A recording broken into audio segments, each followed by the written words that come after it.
10वां number के कहरा शेष पंक्तियों पर विचार किया जाएगा। सदगुरु कबीर साहब कहते हैं कि रैन दिवस ये कहवा नाही, नारी पुरुष समताई हो, हाँ मैं बालक बूढ़ो नाही, ना मोरे चिलकाई हो। त्रिविध रहो सबनी माँ बरता नाम मोर रमराई हो, पठे न जाओ आने नहीं आओ, सहज रहो दुनियाई हो। जो लहा तान बान नहीं जाने, फाट बिने दस ठाई हो। गुरु प्रताप जिन्हें जस भाष्यो जन विलेशो पाई हो। अनंत कोटि मन हीरा वेदो फिटकी मोल न पाई हो। सुर नर मुनि जाके खोज परे हैं, कछु कछु कबीरन पाई हो। तो सदगुरु कबीर साहब इन पंक्तियों में कहते हैं, रैन दिवस ये कहवा नाही, नारी पुरुष समताई हो, हाँ मैं बालक बूढ़ो नाही, ना मोरे चिलकाई हो। जब आत्म तत्व दशा में, आत्म स्थिति में, स्वरूप स्थिति में जीव पहुंच जाता है, फिर उसके लिए ना दिन होता है ना रात होती है, ना उसके लिए कोई स्त्री होती है ना उसके लिए कोई पुरुष होता है, ना वो खुद स्त्री होती है ना वो खुद पुरुष होता है, और ना ही वो बालक होता है ना वृद्ध होता है। आत्मा न स्त्री है न पुरुष है, न बालक है न वृद्ध है न जवान है, और न ही उसके लिए रात और दिन होता है। क्यों? क्योंकि आत्मा जब स्वरूप स्थिति में होता है, अपने आप में लीन होता है, अर्थात मुक्त अवस्था में होता है, तो उसके लिए सब समय एक बराबर होता है। और विदेह मोक्ष की अवस्था में पहुंच गया तब वहां ना दिन का अनुभव होगा, न रात्रि का अनुभव होगा, न स्त्री और पुरुष जनित शरीर का अनुभव होगा, और न ही बालक वृद्ध और जवानी की अवस्था का अनुभव होगा, न सुख और दुख का अनुभव होगा। किसी भी परिस्थिति का अनुभव तब होता है जब जीव शरीर की अवस्था में होता है, और शरीर की अवस्था में रहकर शरीर भाव में जीता है, आसक्ति भाव में जीता है, मोह भाव में जीता है, देहाभिमान में जीता है, तब उसके लिए दिन होता है, उसके लिए रात होती है, उसके लिए स्त्री और पुरुष होता है, उसके लिए बालक वृद्ध और जवानी होता है, और न ही दुनिया का राग रंग होता है। मोक्ष अवस्था में न राग होता है, न रंग होता है, न आकर्षण होता है, न विकर्षण होता है। ये सारी दशा अज्ञान जनित होता है और आसक्ति जनित होता है। जब बंधनों में जीव बंधा होता है तब इसका अनुभव होता है। कभी साहब कहते हैं, त्रिविध रहो सबनी माँ बरतो नाम मोर रमराई हो। अंतिम और कहते हैं, जब मैं राम में रमने लगता हूँ तब ये स्थितियाँ नहीं होती। सहज अनुभव किया जा सकता है। कहा जाए कि सभी व्यक्ति जो अपने अपने इष्ट के अनुसार चलते हैं, वो अपने अपने इष्ट के अनुसार ध्यान की अवस्था में पहुंचे। तो ध्यान की अवस्था में पहुंचते ही ना वहाँ शरीर होता है, ना वहाँ मन होता है, ना ही इंद्रियों का बोध होता है, और ना ही मकान, दुकान, जमीन, परिवार इत्यादि का भाव होता है। फिर स्त्री और पुरुष का भाव तो बड़ी दूर की बात है, रात और दिन की बात तो बड़ी दूर की बात है।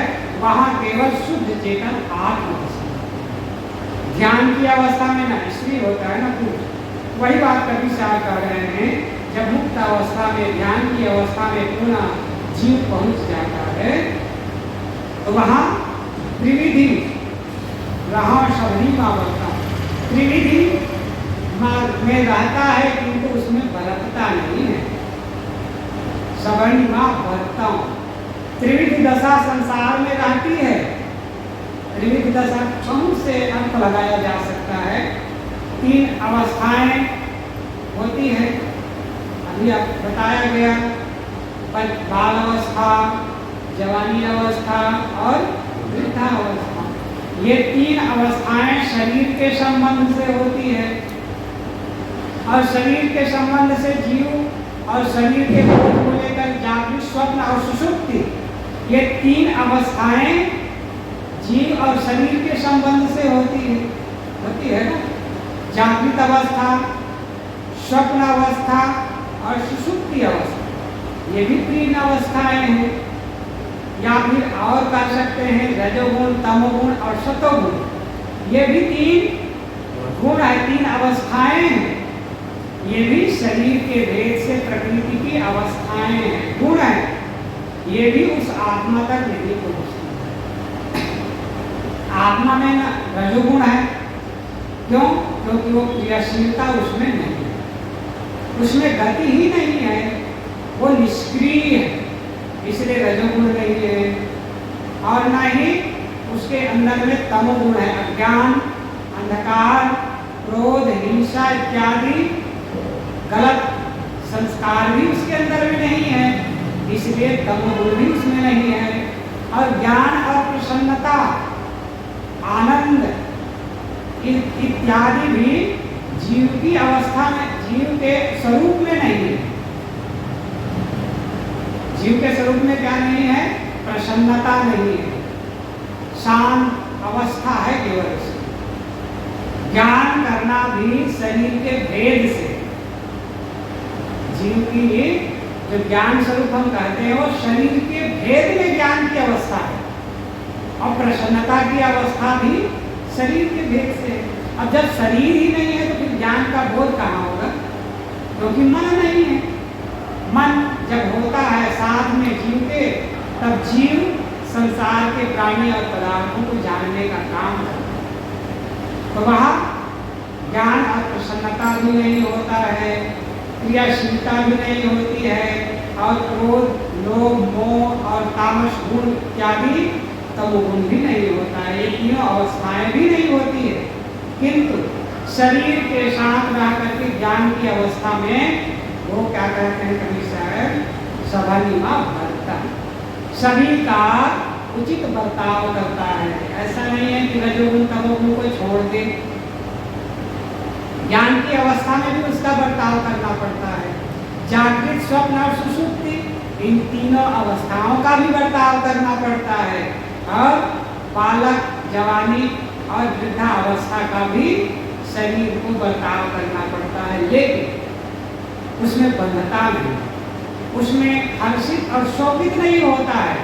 अनुकूल, प्रतिकूल और सम परिस्थितियों में भी वो शांत रहता है, इसलिए वो भी व्याप्त नहीं करता है। कवि साहब कहते हैं त्रिविधि रहो, तीनों विधि में रहता है, अर्थात तीनों गुणों में रहता है, तीनों अवस्थाओं में बर्ताव करता है।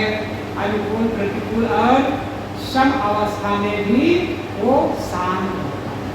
अनुकूल आने पर हर्षित नहीं होता, प्रतिकूल आने पर दुखी, शोकित नहीं होता, और सम अवस्था में वो ज्यादा उनकायमान भी नहीं होता, बिल्कुल शांत अवस्था में रहता है। कवि साहब कहते हैं ऐसा ही बर्ताव करने वाला ही मोक्ष दशा को प्राप्त करता है। ये जीव का स्वरूप है। नाम मोर रंगाई हो, क्यों? कवि साहब कहते हैं मोर रंग, नाम क्या है? रंगाई। राम, राम मेरा नाम है और मैं राजा हूँ, रमता हूँ इसलिए मैं राम हूँ। किसमें रमता हूँ? आत्मा में रमता हूँ, और शरीर भाव में आ जाता हूँ तो संसार में रमता हूँ। शरीर भाव में आ जाता हूँ तो संसार में रमता हूँ, आत्म भाव में आ जाता हूँ तो आत्मा में रमता हूँ। मेरा काम है रम जाना, इसलिए मैं रमगाई हूँ। इसीलिए शास्त्रों में कहा गया है रमन्ते योगिनो अस्मिन् इति रामः। योगी जन जिसमें रमण करते हैं उसी का नाम राम, राम का। वामन आपते जो हुए हैं हिंदी संस्कृत शब्दकोश बनाने वाला शिवराम वामन आपते, उन्होंने राम शब्द का पर्यायवाची देते हुए उन्होंने कहा है राम का अर्थ होता है आनंदप्रद, राम का अर्थ होता है रमण करने योग्य, राम का अर्थ होता है चमकने वाला, राम का अर्थ होता है प्रिय। राम का अर्थ दशरथ पुत्र श्री राम ने कहा है, इसीलिए दशरथ ने अपने पुत्र का नाम राम रखा। प्रिय, आनंदप्रद, रमने लायक और चमकीला अर्थात ज्ञानप्रद होगा, इसलिए चुन करके नाम रखा। क्योंकि पंडितों ने शोध कर रखा होगा ना, राजा थे तो इसे तो नाम रख देंगे अपने पुत्रों का। शोध करके पोथी पत्र उलट करके देखे होंगे, उसके बाद विचारे होंगे, उसके बाद क्या नाम रखना चाहिए अर्थ भी देखे होंगे, तभी ना नाम रखा गया। तो वामन शिवराम आपते ने कहा है ये अर्थ होता है रमणीय, चमकीला, आनंदप्रद, इसलिए राम नाम रखा गया। वो तो एक नाम हो गया एक व्यक्ति का, किंतु सदगुरु कबीर साहब कहते हैं और ऋषिगण कहते हैं रमन्ते योगिनो अस्मि इति रामा, जिसमें योगी जन रमते हैं, ज्ञानी जन रमते हैं, वही आत्मा ही राम है, वही रमणे योग्य है, वही आनंदप्रद है, वही संसार में सबसे प्रिय है और वही संसार में सबसे ज्यादा चमकीला है। उसके सामने सूर्य और चांद की चमक जड़ है। आत्मा ना हो तो सूर्य और चांद को जानने वाला कोई होगा, उसकी कीमत आंकने वाला कोई होगा कुछ नहीं। और जड़ पिंड यहाँ से वहाँ घूमते रहेगा, उसका ना कोई उपयोग करने वाला होगा, ना उसका नाम लेने वाला होगा। ये सूरज है, ये चांद है, जीव है तो सूरज और चांद नाम रख रहा है, उसका उपयोग भी कर रहा है और उसको महत्व भी दे रहा है।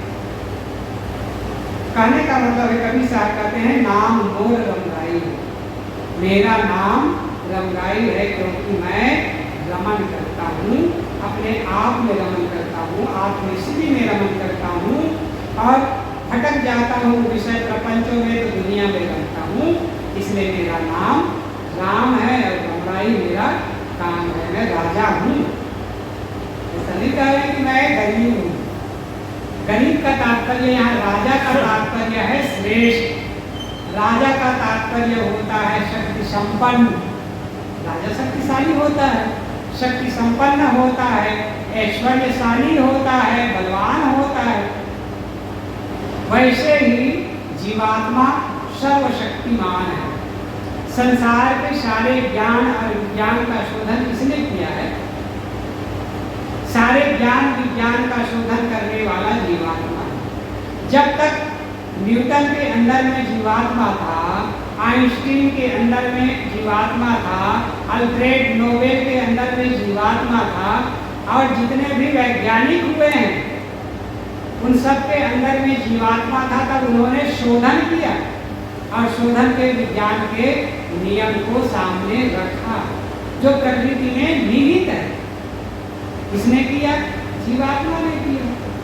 जीवात्मा निकल गया, फिर उसमें से शोधन करने की क्षमता गायब। तो सारे ज्ञान विज्ञान का शोधन करने वाला, उपयोग करने वाला और उसका नाम लेने वाला, उसकी महत्ता शक्ति को बताने वाला जीवात्मा है, इसलिए वो श्रेष्ठ है, सर्वशक्ति संपन्न है और वो सबसे ज्यादा ज्ञानप्रद है, ज्ञानवान है, इसलिए वो राजा है।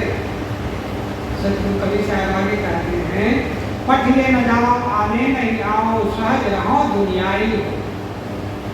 पंक्ति में कबीर साहब कहते हैं मैं किसी के कहने से मैं जा नहीं सकता और किसी के कहने से मैं आता नहीं हूँ, न किसी के कहने से चला जाता हूँ और किसी के कहने से मैं आता नहीं हूँ।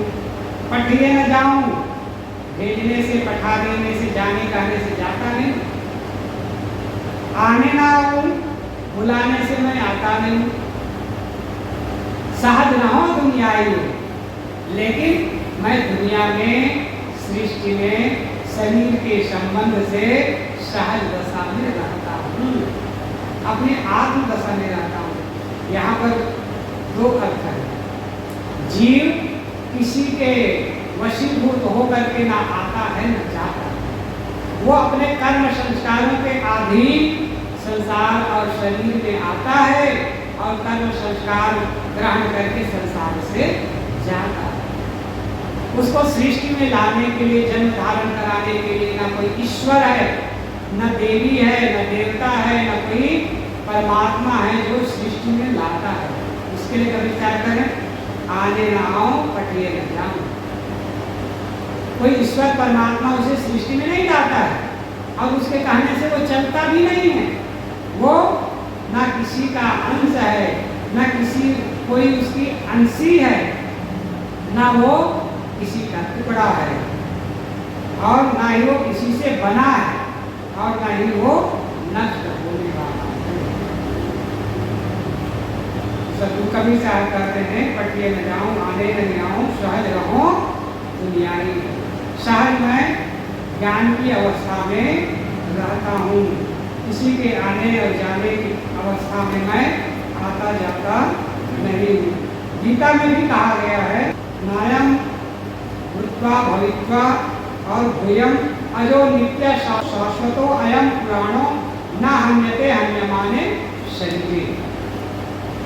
न वो भूतो है, न वो कहीं किसी के क्रिया करने से वो आता है, भविता, और किसी के भविष्यवाणी करने से वो चलता है।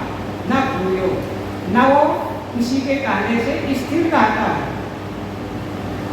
अजो नित्यो, वो अजन्मा है, नित्य है, शाश्वत है, और पुराणों, पुराण है अर्थात सनातन है। इतना साफ गीता में भी कहा गया है कि वो किसी के कहने से, किसी की प्रेरणा से सृष्टि में आता जाता और कर्म क्रिया करता है, ऐसा नहीं है, किंतु वो नित्य है, सदा रहता है और शाश्वत है। वो कभी नष्ट नहीं होता है, परिवर्तन नहीं होता है, और सनातन है। न हन्यते हन्यमाने शरीरे, और न ही किसी के नष्ट करने से वो नष्ट होता है। ये है जीवात्मा। कहने का तात्पर्य है, ना उसको प्रेरित करने वाला कोई जीवात्मा है, ना ब्रह्म है, न खुदा है, मन, न किसी की प्रेरणा से वो शरीर धारण करता है, और न ही उसको कर्म फल भोग देने वाला कोई ईश्वर, देवी, देवता और परमात्मा। वो अपने कर्मों के अधीन ही भटकता है। यदि भटकता भी है संसार में, तो अपने कर्मों के अधीन, वो कर्माधीन होकर के भटकता है, गलत कर्म करके, गलत संस्कार ग्रहण करके, आसक्ति में पड़ करके संसार में भटकता है। इसलिए कबीर साहब ने कहा है, तवलव तारा जगमगे जावलव उगय न सूर, तवलव जीव कर्म वश डोले जावलव ज्ञान न पूर। तवलव तारा जगमगे, जब तक तारा टिमटिमाते हैं तब तक तारे आकाश में टिमटिमाते हुए दिखाई देते हैं। जावलव उगय न सूर, जब तक सूर्य उदय नहीं होता है, या सूर्य उदय नहीं हुआ होता है, तभी तक आकाश में तारे टिमटिमाते हुए दिखाई देते हैं। ठीक वैसे ही तवलव जीव कर्मवश डोले, ठीक वैसे ही तारे तब तक टिमटिमाते हैं, वैसे ही जीव तभी तक संसार में कर्म के वशीभूत होकर के डोलता है। जावलव ज्ञान न पूर, जैसे सूर्य के उदय होने से तारे छिप जाते हैं, वैसे ही पूर्ण ज्ञान के उदय होते ही सारे कर्म संस्कार समाप्त हो जाते हैं और जीव मुक्त हो जाता है। इतना सटीक और एकदम सुंदर उदाहरण सदगुरु कबीर साहब देते हैं, तारा और चंद्रमा। ठीक वैसे ही ये इसको संसार में लाने वाला, संसार से कहीं दूर ले जाने वाला, कहते हैं जोल्हा तान बान नहीं जाने फाट गिने 10 ठाएंगे। और जब कर्म संस्कार के आदमी संसार में आ जाता है तो एक जोलाहा था जो अनाड़ी था, नौसिखिया था, जिसको ताना बाना फैलाना नहीं आता था। मदन जी ज़्यादा बताएंगे क्योंकि कपड़े के मशीन में काम करते हैं, कपड़े की फैक्ट्री में। तो जो नौसिखिया होता होगा, जिसको ताना बाना तानना नहीं आता होगा, तो उसके कपड़ा खराब हो जाता है, छेद हो जाता है, फिर वो कपड़ा खराब हो जाता है। ठीक वही उदाहरण सदगुरु कबीर साहब देते हैं। एक जोलाहा था, नौसिखिया था, अनाड़ी था, और उसने उसे ताना बाना फैलाना नहीं आता था, लेकिन वो उत्साहवश, प्रमादवश क्या करने लगा, ताना बाना फैला के कपड़ा बिनना शुरू कर दिया। और जब कपड़ा बुनना शुरू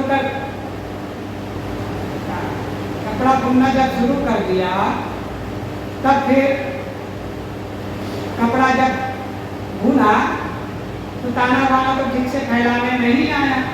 तो क्या हो गया, कहीं छेद, कहीं कटा, कहीं पीटा, इसने बुना। और जब कटा पीटा छेद वाला जब कपड़ा बुना तो बिकने वाला है कपड़ा क्या, कोई खरीदने वाला खरीदार मिलेगा क्या, वो डिफेक्ट हो गया। आजकल फैक्ट्रियों में जो डिफेक्ट माल हो जाता है, जल्दी नहीं बिकता, तो सस्ते के भाव में होलसेल लगा करके बेचा जाता है। ले लो भाई, ले लो भाई, ले लो भाई करके पुकार करके बेचना पड़ता है। सदगुरु कबीर साहब वही उदाहरण दे रहे हैं। संसार के जो अनाड़ी, अज्ञानी और नासमझ मूर्ख प्रकृति के लोगों ने कर्म संस्कार को बुना, कर्म का पट तो बुना, लेकिन जगह जगह छेद कर दिया। काम का, क्रोध का, लोभ का, मोह का, अहंकार का, भय का, तृष्णा का, तमाम गलत संस्कारों का जगह जगह छेद कपड़ा बना। ये जीवन एक कपड़ा है। जीवन क्या है, वस्त्र के समान है। अब ये कर्म संस्कार क्या है, बुनना है। और जब कर्म संस्कार अच्छा नहीं रहा तो जगह जगह छेद हो गए। काम, क्रोध, लोभ, मोह, मद, मत्सर इत्यादि के कभी क्या कहते हैं, फाट गिने 10 ठाई हो, 10 जगह फटा बुना। इसने एक कर्मी जीव जोलाहा है। संसार के सभी प्राणी एक कर्मी जीव जोलाहा है। सब कर्म संस्कार के कपड़े बुन तो रहे हैं, शरीर धारण कर, लेकिन ज्ञान न होने के कारण से, समझ न होने के कारण से, बोध न होने के कारण से, पवित्र रहनी न होने के कारण से, गलत कर्मों में प्रवृत्त होकर के, मोह माया में प्रवृत्त होकर के, विषय वासनाओं में प्रवृत्त होकर के, और कह सकते हैं मानसिक उद्वेगों में प्रवृत्त होकर के ये शरीर रूपी कर्म का पट तो बुनता है, लेकिन जगह जगह छेद वाला है। 10 जगह, यहाँ पर 10 कह सकते हैं। तमाम दोषों से मंडित, तमाम गलत कर्म संस्कारों से मंडित कर्म संस्कार भूल लेता है, जीवन भूल लेता है। आज नया जीवन के लिए क्या तैयार करता है, खाना वाना तैयार कर लेता है। और जब 10 जगह से फटा हुआ है तो भिन्न नाना खानियों में जाकर कुछ भोगेगा, क्योंकि उसको कोई ग्रहण करने वाला नहीं, कोई लेने वाला नहीं, कोई सुख शांति देने वाला नहीं। ये बात है कि सब कभी शायद करते हैं। फिर उसको यहाँ वहाँ यत्र तत्र भटकेगा। 10 ठाई का तात्पर्य है 10 दिशाओं में भटकेगा, है ना। उत्तर, दक्षिण, पूरब, पश्चिम, और उत्तर और पश्चिम का कोण, उत्तर और पूरब का कोण, दक्षिण और पूरब का कोण, और दक्षिण और पश्चिम का कोण। ये हो गया 8, और ऊपर और नीचे 10 हो गया ना। 10 दिशाओं में मानो वो अनियंत्रित होकर के कर्म संस्कारों के दुख पाने के लिए जहाँ वहाँ भटकता है। क्योंकि वैसा ही कर्म संस्कार की बनाया है और वैसा ही वो शरीर रूपी वस्त्र बुना है, इसलिए वहाँ दुख ही दुख मिलता है उसे। आगे कवि साहब कहते हैं, गुरु प्रताप जिन्हें जस भाष्यो जन विद्वेषो पाई हो। अब जिस व्यक्ति को जैसा गुरु मिला, गुरु प्रताप, गुरु का प्रताप उसे प्राप्त हुआ, जैसा गुरु मिला, जिन जस भाष्यो हो, और वैसे ही वो ज्ञान उन्हें मिला, जैसा गुरु मिला वैसा गुरु ने ही उसे ज्ञान दिया। फिर क्या होता है, जनविरलेसो पाई हो, और संसार में उसे वैसा ही ज्ञान मिला, किंतु आत्म तत्व का बोध प्राप्त करने वाला कोई बिरला ही होता है। आत्म तत्व का बोध कराने वाला और बोध प्राप्त करने वाला दोनों जन बिरले हैं। केवल गुरु ही बिरला होता है ऐसी बात नहीं है, शिष्य भी, ज्ञानी शिष्य भी बिरले होते हैं। ज्ञान का कथन और ज्ञान का श्रवण तो बहुत होता है, लेकिन आत्मबोध पूरा नहीं हो पाता है। क्यों? क्योंकि संसारिक माया मोह में, संसारिक प्रपंच में, संसारिक कह सकते हैं कर्तव्यों के निर्वहन में संसार के जीव बंधे हुए हैं, और वो ज्ञान भी ग्रहण करता है, लेकिन वो संसारिक माया मोह प्रपंच पूरा निकल नहीं पाता है, इसलिए वो बिरले में नंबर उसका नहीं आ पाता, ज्ञान को ग्रहण करता है। तो कभी साहब कहते हैं, गुरु प्रताप जिन्हें जैसा, गुरु जिनको जैसा गुरु मिलता है वैसा ही बोध होता है।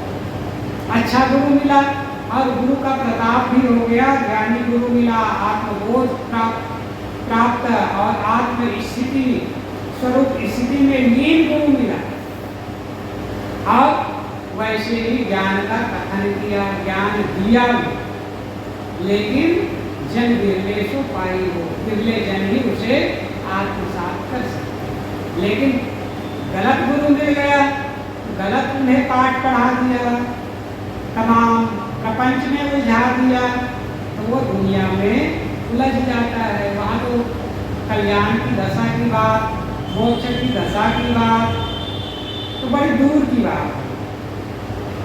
तो जैसे जैसे लोगों का गुरु होता है वैसा ही वैसा संस्कार होता है। कुल मिलाकर बात ये, इसीलिए कहा जाता है, जल पर माने माछली, कुल पर माने शुद्ध, जिनको जैसा गुरु मिला इनको तैसी बुद्धि। उदाहरण भी देने वाला बड़ा सुंदर उदाहरण दिया है। जल पर माने माछली, जल के परिमाण से, परिमाण का मतलब होता है परिसीमन, जिसकी सीमा जितनी होती है उतना ही वहाँ मछली पाया जाता है। कोई छोटा सा गड्ढा होगा तो छोटे गड्ढे में तलैया में कितनी मछली होगी, छोटी छोटी मछली होगी। यदि तालाब जलाशय बड़ा है तो वहाँ की मछली, वहाँ मछलियाँ थोड़ी बड़ी होगी, और बड़ी नदी है तो बड़ी नदी में मछलियाँ और थोड़ी बड़ी बड़ी होगी, लेकिन अपेक्षा समुद्र की मछलियों के वो छोटी होगी। समुद्र की मछली कितनी बड़ी बड़ी होती है, कहते हैं कि 60-60, 50-50 हाथ लंबे भी होते हैं।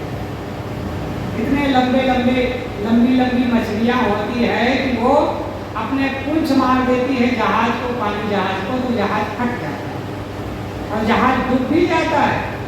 इसलिए पानी जहाज में आगे आगे पीछे पीछे साइड में ब्लेड लगा होता है, ताकि मछली आए तो उसमें कट जाए, ताकि जहाज को नुकसान न हो। तो जहाज को भी मार देने वाली इतनी बड़ी बड़ी मछलियाँ हैं होती है। हमने एक कंकाल देखा है, बड़ौदा के म्यूजियम है, वहाँ रखा गया है। बहुत बड़ी भेड़ मछली का कंकाल रखा है, लेकिन उसमें लिखा हुआ है उस कंकाल में, यहाँ से मेरे ख्याल से वो गेट तक होगा, ये हाल से गेट कितना, गेट उतना नहीं होगा तो जो दीवार बना हुआ है, पाइप लगा है, उतना लंबा तो हो, और उसमें लिखा हुआ है कि ये 6 महीने का बच्चा था। आप सोच सकते हो इतना लंबा कंकाल है मछली का, और उसमें लिखा हुआ है कि ये 6 महीने का बच्चा था। तब इसका शरीर छूटा है, उसके कंकाल को पूरा जोड़ करके म्यूजियम में सजा करके रखा हुआ है। मैंने देखा है, आंखों देखा है। तो इतनी बड़ी बड़ी होती है मछली, व्हेल मछली का है। अब वो युवा अवस्था में वो व्हेल मछली होती फिर भी बड़ी होती, अंदाजा लगाना भी कठिन। और उसका शरीर कितना ऊंचा, 7 फीट से ऊंचा है उसका कंकाल। अब युवा अवस्था में तो 20 फीट ऊंचा होता होगा और कितना 150-200 फीट लंबा होता होगा।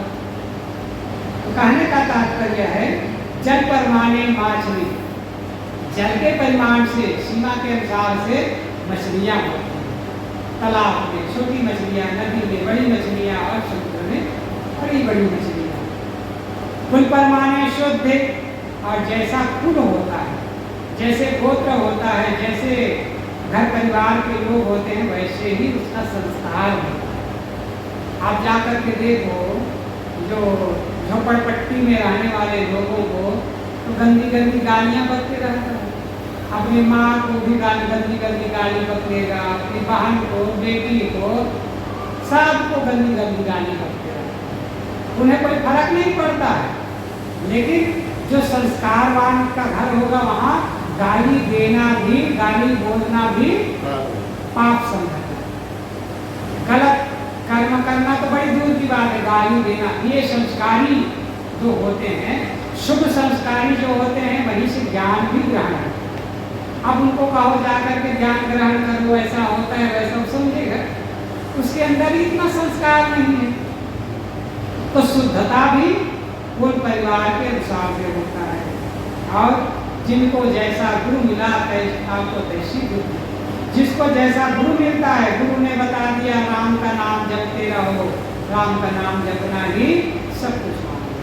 गुरु ने बता दिया कृष्ण कृष्ण कृष्ण कहते रहो, राधे राधे राधे राधे कहते रहो, राधे राधे से कल्याण हो जाए। राधे राधे को तो कृष्ण मिला नहीं, राधा को कृष्ण मिला नहीं, आपको मिल जाए। जो राधा उनके समय में थी और उनके सखी थी कहना चाहिए, उसको कृष्ण मिला नहीं, मिले नहीं। अब आपको राधे राधे कहने से कृष्ण मिल जाए। बड़ी विडंबना है लोगों को चटवा दिलाने में, चटवा चटवाने में कितना माहिर। खुद तो देखा नहीं, खुद तो सुना नहीं, खुद तो अनुभव किया नहीं, अब चटवा दे दिए। राम राम कहते रहो, शिव शिव कहते रहो, राधे राधे कहते रहो, और ना सोहम सोहम कहते रहो, ब्रह्म ब्रह्म कहते रहो, और तमाम गणेश गणेश कहते रहो, नाम जपते रहो, तुम्हारा काम बन जाए। भाई नाम जपने से मात्र से काम बन जाता तो भोजन भोजन कहने से भूख मिट ही जाता। अभी कल ही बोला गया परसों, भोजन कहे भूख जो बाजे तो दुनिया कर जाए, घर के संग सुहाई बोले नाज बता भूल जाए। कहने का तात्पर्य धन के कहे धनी जो हो वह निर्धन रहे ना कोई। तो सदगुरु कबीर साहब कहते हैं जिसको जैसा गुरु मिलता है वैसे ही उसका संस्कार हो जाता है, उसको ज्ञान मिलता है।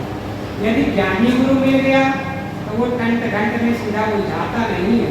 वो कहता है जैसा मैं हूँ वैसा तू शुद्ध चेतन आत्म स्वरूप है। तेरा स्वरूप ना राम में मिलकर के तृप्त पाएगा, ना कृष्ण में मिलकर तृप्ति मिलेगी, ना शिव में मिलकर तृप्ति मिलेगी, ना अखंड ब्रह्म में मिलकर तृप्ति मिलेगी, ना ईश्वर परमात्मा में मिलकर तृप्ति मिलेगी। यदि तृप्ति मिलेगी तो अपने आप में लीन हो जाओगे तो तृप्ति मिल जाएगी। बाहर से यदि किसी में मिलते हो तो एक दिन निश्चित है वियोग होगा। किसी में मिलोगे तो वियोग होना ही होना। मिला हुआ चीज, मिली हुई वस्तु बिछुड़ती है, ये प्रकृति का नियम है। जब तुम्हारा आत्मा तुम्हारे राम से अलग है, कृष्ण से अलग है, शिव ईश्वर परमात्मा से अलग है, और यदि मिल भी जाओगे तो बिछुड़ जाओगे, फिर वियोग का दुख सहते रहोगे। लेकिन कबीर साहब कहते हैं तुम्हारा परमात्मा, तुम्हारा ईश्वर, तुम्हारा खुदा, तुम्हारा ब्रह्म तुम्हारा राम तुम्हारे घट में। केवल कभी शायरी नहीं कहते थे, गीता में भी कहा गया है कि श्री कृष्ण क्या कहते हैं, उपद्रष्टा हनुमंता भर्ता भोक्ता महेश्वरा चाप्युक्तो देहे अस्मिन् पुरुषोपरा। गीता भी तो कह रही वही बात, केवल कबीर साहब ही कहते हैं इसी बात में। आप वेदों को उठाकर देख लो, वेदों में भी कहा गया है, जिन्हें तुम, जिसकी सत्ता से तुम देखते हो, जिसकी सत्ता से तुम जानते हो, जिसकी सत्ता से तुम सुनते हो, जिसकी सत्ता से सब मनन करते हो, वही तेरा स्वरूप है। उसी को जान, उसी को देख, उसी को समझ और उसी में चित्त को लगा, तुम्हें ब्रह्म मिल जाए। वेद में भी वही कह रहा है और गीता में भी वही बात कह रहे हैं और रामायण में राम भी कहते हैं, अष्टप्रभु हृदय अछत अभिकारी दीन जान सब जीव। जिस प्रभु को ढूंढते हो तुम्हारे हृदय में है, और उसे तू अयोध्या में ढूंढना चाहता है, उसे तू मथुरा में ढूंढता है, काशी में ढूंढता है, वैष्णव देवी में जाके ढूंढता है। और राम जी कह रहे हैं, अरे जिसे ढूंढते हो तुम्हारे हृदय में। अब उसे न जानने के कारण से तो दुखी और दरिद्र बने भटक रहा है। रामायण में राम भी कह रहे हैं, गीता में श्री कृष्ण भी कह रहे हैं, वेद के ऋषि भी समझा रहे हैं, वही बात कबीर साहब भी कहते हैं। कबीर साहब कहते हैं गुरु हमेशा आत्मबोध देते हैं, तो उसके अंदर में आत्म तत्व की बोध प्राप्त होने से वो आत्मस्थिति को प्राप्त होता है। कबीर साहब कहते हैं अनंत कोटि मन हीरा वेदो फिक्की बोल न पाई हो। अनंत कोटि मन हीरा वेद, आत्मा हीरा के समान था, ठोस हीरा ठोस होता है, चमकदार होता है। आप उसे ढंग से ठोक करके तोड़ना चाहे तो वो टूटता नहीं, लेकिन हीरे को काटना है तो हिरकड़ी की आवश्यकता पड़ती है, लेकिन वो घिसता है, टूटता नहीं। लेकिन आत्मा भी ठोस है वैसे ही हीरे के समान। ये भी एक उदाहरण मात्र है, हीरे के समान ठोस नहीं है। हीरा तो जड़ वस्तु, हीरा जड़ वस्तु है, पदार्थ है, लेकिन आत्मा जड़ वस्तु पदार्थ नहीं है कि वो किसी से घिस जाएगा, फिट जाएगा, ऐसा भी नहीं। एक उदाहरण देने के लिए कभी साहब बता रहे हैं, जैसा हीरा ठोस होता है, काटा पीटा नहीं जा सकता है, वैसे ही जीवात्मा अखंड है। लेकिन मन की कल्पनाओं, अनंत कल्पनाओं में पड़ करके ये दिख रहा है। अखंडित आत्मा खंडित हो रहा है, इसमें पढ़ करके अनंत मन की कल्पनाओं में। फिर उसकी कीमत कितनी हो रही है, फिटकी मोल न पाई हो। फिर आत्मा की कीमत फिटकिरी के बराबर नहीं होती। जैसे हीरा धूल बन जाए तो हीरे का कीमत रह जाएगी। हीरा जब ठोस होता है तब हीरे की कीमत होती है। अब हीरा धूल हो बन करके उड़ गया तो हीरे की कीमत होगी, उसको कोई लेना भी नहीं चाहेगा। फिटकी मोल न, फिटकिरी के भी मोल बिकने वाला नहीं है। फिटकिरी एक मिश्र धातु होता है, धातु नहीं मिश्र यौगिक तत्व होता है। यौगिक तत्व जो शोधन के काम में आता है, साबुन इत्यादि बनाने के काम में आता है, पानी के शुद्ध करने के लिए उपयोग में लाया जाता है। तो भी साहब कहते हैं यदि हीरा धूल हो गया तो उसकी कोई कीमत नहीं मिलने वाला है, बिल्कुल बेकार हो जाता है। यद्यपि हीरे के धूल को किसी गोंद जनुमा चिपचिपे पदार्थ में लगा करके हीरे का काटने वाले मशीन में चिपकाया जाता है, उसके चिपकने के पश्चात हीर कड़ी के द्वारा हीरे को घिसा जाता है। किंतु यदि हीर कड़ी यदि उड़ गया तो उसकी कोई कीमत होगी नहीं होने वाली है। उड़ गया तो उसको धूल हो गया। तो ठीक वैसे ही ये जीव क्या कर रहा है, अनंत कल्पनाओं में पड़ गया है। अपने को तुच्छ कह रहा है, अपने को परिच्छिन्न कह रहा है, अपने को नानत्व कह रहा है, अपने को किंचिज्ञ कह रहा है, मैं तो अल्पज्ञ हूँ, कठपुतली हूँ, ये कह रहा है। और अपने को और कुछ कैसे कर रहा है? कागज की कीमत आग रहा है, कागज में मूर्ति बना लिया, चित्र बना लिया, उसकी कीमत आग रही, लेकिन अपनी कीमत नहीं। धातु और पत्थर की मूर्ति बना लिया भगवान की, उसकी कीमत आंक रहा है और उसके सामने नाक भी रगड़ रहा है, निवेदन भी कर रहा है, लेकिन शुद्ध चेतन आत्म तत्व जिसकी सत्ता से वो जान रहा है उसको नकार रहा है। कीमत धातु, लोहे, पत्थर, लकड़ी और कागज के मूर्ति चित्र के आंक रहा है, लेकिन अपनी कीमत नहीं आंक रहा है। जो सबकी कीमत आंकने वाला है उसकी कीमत नहीं आंक रहा है। आश्चर्य, जो सबकी कीमत करता है उसकी कीमत नहीं आंकता है। वही कबीर साहब कर रहे हैं। और यहाँ तक के तुच्छ गोबर को भी भगवान मान करके पूज रहा है। जो टट्टी है पशु का, टट्टी ही तो है ना, पशु की टट्टी को गौरी गणेश बना करके उसे पूजवा ले रहा है आदमी, उसकी कीमत भी आंक लेता है, लेकिन शुद्ध चेतन आत्मा है उसकी कीमत नहीं आंक रहा है। वही कबीर साहब कर रहे हैं, अनंत कोटि मन हीरा वेद, ये हीरे के समान जाजन्यमान और ठोस था, वो नाना कल्पना कर करके अपने आप को तुच्छ मान करके हीर तरी के समान, धूल के समान, तब अपने आप को इतना तुच्छ मान लिया है कि अपने को नाचीज कर दिया, अल्पज्ञ कर दिया है, किंचिज्ञ कर दिया। कभी सहज कहते हैं फिटकी मोल न पाई हो, फिर तुम्हारा मोल कुछ काम करे। जब तुच्छ कर दिया, परिच्छिन्न कर दिया, फिर किस कीमत का रहा तू? कीमत तो पत्थर, धातु, लोहे, लकड़ी का भगवान बना करके तुमने मान लिया। इसलिए किसी ने बहुत सुंदर कहा है, व्यंग करते हुए, व्यंग में लिखा हुआ है, व्यंग में कहा गया है, हे ईश्वर, हे परमात्मा, हे भगवान, तूने सृष्टि में असंख्य प्राणियों का निर्माण किया, पुतले बनाया, असंख्य पुतले बनाया तूने, मनुष्य का भी पुतला बनाया, लेकिन तेरे पुतले की कोई कीमत नहीं। लेकिन मनुष्यों ने जो तेरा पुतला बनाया, मनुष्यों ने जो तेरा पुतला बनाया, आज उसे लोग पूज रहे हैं, लेकिन तेरे पुतलों की कोई कीमत नहीं, और जिसे मनुष्य ने पुतला बनाया उसकी आज कीमत है। तो भगवान आपसे बड़ा कलाकार तो हम हैं। कहने का तात्पर्य है, भगवान के बनाए हुए पुतले मनुष्य की कीमत है, मनुष्य की कीमत कम है, लेकिन मनुष्य ने बना दिया एक पुतला, चाहे वो पत्थर का हो, चाहे धातु का हो, चाहे लकड़ी का हो, चाहे कागज का हो, उसकी कीमत हो गई और वो बिक रहा है, और उसकी कीमत आग करके वहाँ आदमी हाथ भी जोड़ रहा है। तो भगवान ने जिसे बनाया सुंदर, उसकी कीमत नहीं आंकता है, अर्थात भगवान को ही बेवकूफ बना।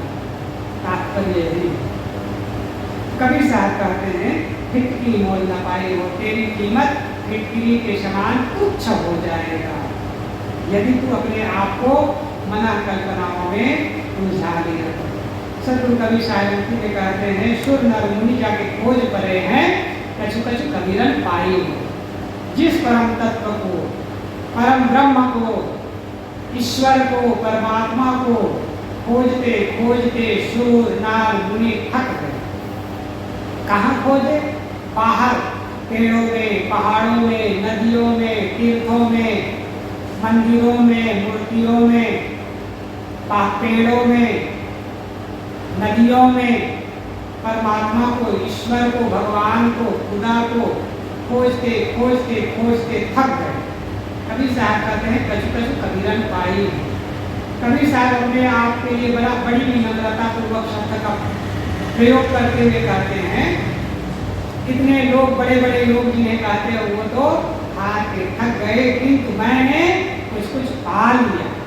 कहने का तात्पर्य है, मैंने उस परम तत्व, आत्म तत्व को, परम ब्रह्म को, ईश्वर को, परमात्मा को घट में ही प्राप्त कर लिया।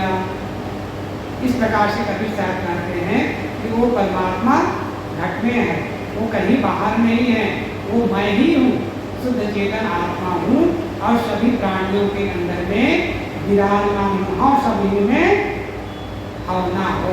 मैं सभी में हूँ, सभी प्राणियों में हूँ, और हव ना हो संसारिक प्राणी पदार्थों में नहीं हूँ, संसार के पदार्थों में नहीं हूँ, संसार के सभी प्राणियों के अंदर में मैं परम तत्व का वास है, वही मेरा स्वरूप है, वही आपका स्वरूप है। उसे जानो समझो और उसमें मन लगाओ, तब मोक्ष मिलेगा, कल्याण मिलेगा, परम की प्राप्ति होगी।